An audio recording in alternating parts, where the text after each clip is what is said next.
Ladies and gentlemen, SideStrafe back with another look at MechWarrior Online. And in today's video, I've got two matches for you, one featuring the Marauder 3RS and the good old Raven 3L, one of my all-time favorites. But I think today's vid is going to be a bit non-standard. I wanted to take this opportunity to discuss my recent visit to the PGI studio in Vancouver.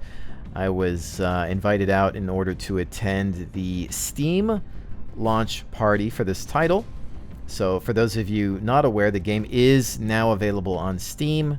If you prefer that platform, then you can freely download the game via that service. I know I tend to have all my games on Steam, so I've made the switch over to that as well. Otherwise, you don't have to use it. You can simply download the client from the website and continue to use the launcher as you have been for many years. So first and foremost, very special thanks once again to PGI for flying me up to Vancouver, covering hotel costs and everything. I'm not sure that they'll ever understand how much I appreciate such a gesture. You know, not the first time I've been flown out on a developer's dime, but each and every time it's done, I thoroughly appreciate it, and it means a lot. You know, it's one thing to get social media pushes or in-game items from devs, but it's another thing to get travel time. I love traveling. I love exploring new locations, and you know, to be able to go somewhere that I've never been before and see the sights and soak in different cultures and get a feel for how other people survive on this planet. You know, it's always a great opportunity. And not only that, but to get to visit a working game development studio and see how things are made and talk to the devs and ask questions and further educate myself in the ways of game development. It's a fantastic opportunity, one I wish more people could experience so as to perhaps appreciate what actually goes into this craft.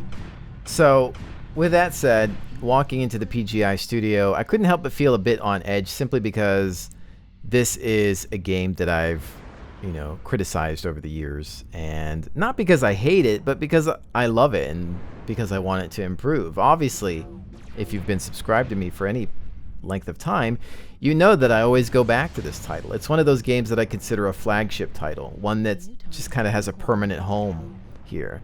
I might take a break for a couple of months, but I always come back because there's always something new in the title.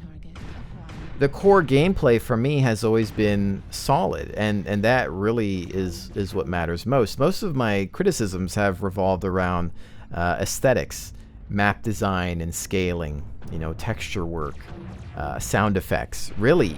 So minor things, you know.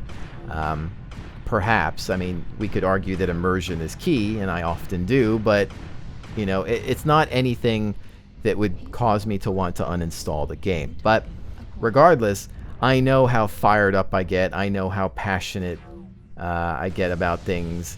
You know, I've often been told it's perhaps due to the fact that, you know, I come from a Greek family. You know, that Mediterranean kind of passion comes through in my videos, and you know, we get loud about things, we get ranty, and it's just because we love things so much, and we want them to be the best that they can possibly be. And you know, the same type of criticism I apply to developers, I apply to myself.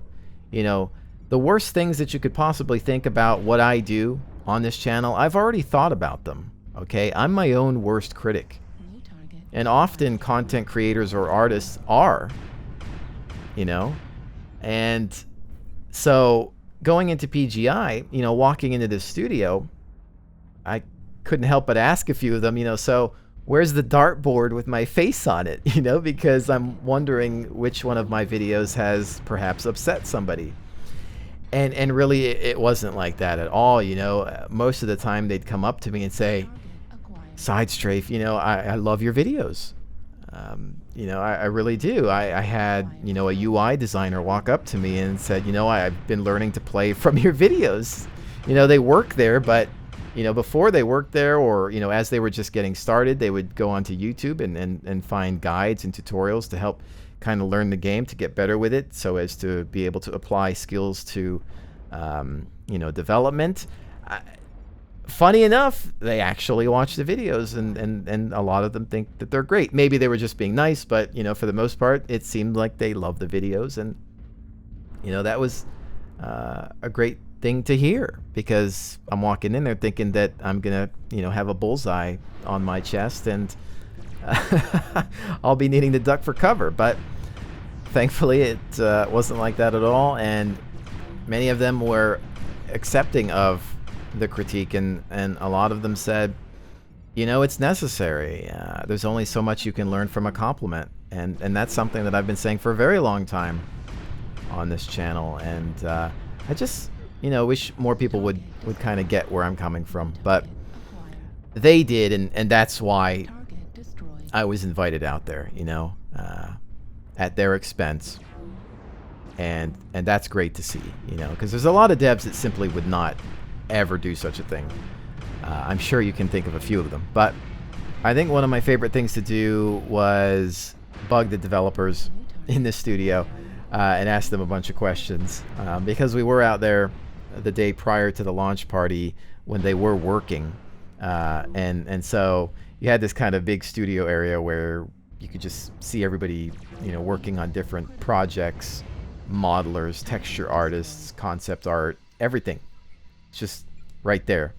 And first of all, we were under NDA, and so therefore I can't give away anything, but let me just say, you MechWarrior Online fans have a lot to look forward to. We saw some crazy things, and I'm even more excited about the title going forward. But anyways, you know, I got to speak to Alex Iglesias, who's the concept artist for MWO, and I think many of you know that I've bragged about his art for a very long time. One of my favorite things about the game, you know, I got to watch him paint on this like giant Wacom tablet display thing, a really cool setup, and you know, I would ask questions like, well, how long does it take to make something? And, you know, sometimes an image could go into a week or 2 weeks depending on the complexity of it. I spoke to the cockpit modeler Lisa, who said it takes about 3 weeks or so to create this cockpit, and you think about that, wow, 3 weeks, right?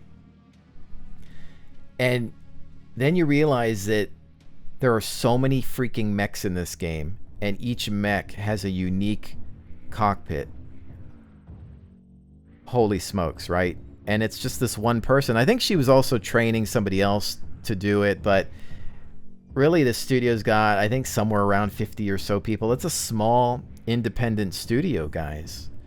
And, you know, often there's only a few people to work on a given project, and that's a lot of time and effort that's going into this kind of thing, and we're so demanding of these people, right? We're so demanding of these human beings. Why can't you do this? Why can't you fix that? Why can't you rescale this or do this, that? Because it takes 3+ weeks, because we've only got one person working on it, because, you know, the programming aspects of it and the design, the conceptualization, we just don't take the time to think about what goes into the development process. And for one example, you know, a lot of people have been complaining about mech scaling, the size of certain mechs. For example, the catapult, a lot of people think that it's larger than it should be. And they're like, why haven't you gotten to this sooner? You know, why is it taking so long? And we actually talked about this, and there's so much more that goes into, you know, resizing a mech than you can possibly imagine. A lot of people, I think, feel that it's as simple as taking something into Photoshop and just, you know, downsizing it, but it's not like that. We were told that you have to, in some cases, it very much depends on the mech. It's you know, done on a mech by mech basis, but in some cases you have to remove all of the rigging, the internal skeleton, the animations. You just got to tear all of that out and start from scratch. You got to reanimate everything, and that could take months, you know, and people just don't get that. And there's even things that I learned that I figured like, well, this should be easy, right? No, it's not. why does the game perform the way it does? Well, CryEngine has a certain way of handling things. It's not necessarily DX11 friendly.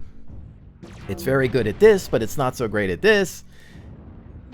You know, there's so much about this game that we just do not understand. I mean, this engine has pretty much been rewritten by PGI. I mean, it's a lot different than what base CryEngine is. You know, there's a lot in here that they had to shoehorn in, and really, at the end of the day, this whole trip out of it all, you know, is appreciative as I am for, you know, what I experienced at the launch party. Really, more than anything, I'm appreciative of the education that I received. And, you know, hopefully I can be a better YouTuber because of that. But yeah, so, you know, if any PGI devs are watching this and I bothered you while you were working, you know, I apologize, but I think everybody was really nice about it, didn't mind. Had a lot of great conversations with a lot of great artists and developers in general. And so, again, thank you guys for giving me your time. Very much appreciated. But I will talk a little bit about the launch party, which was absolutely fantastic. Amazing food, you know, music, free drinks. They had a really cool looking Warhammer ice sculpture and a MechWarrior Online logo sculpture. Gigantic projectors with videos, a green screen room, an Oculus station with the dev kit 2, and a Marauder that you could pilot and use the VR experience with. It was absolutely fantastic. Made me want to get an Oculus when they're, you know, ready to come out. Don't know that you'd be very competitive with it, but in terms of fun factor, I think that's the future of gaming. That just was the coolest thing ever. They had like a VR experience with like the mech hangar bay. So many cool things. They did a giveaway for a lot of the fans. They gave away these like these models of the hero mechs within the game that were pre-painted. Beautiful, one-of-a-kind mech models. On top of that, they had 2 GTX 980 video cards that they gave out as part of a raffle. So I'm sure most of you know that those are pretty expensive pieces of hardware. They outdid themselves. They truly did. I think Hammond from Jurassic Park would be proud. They spared no expense, definitely.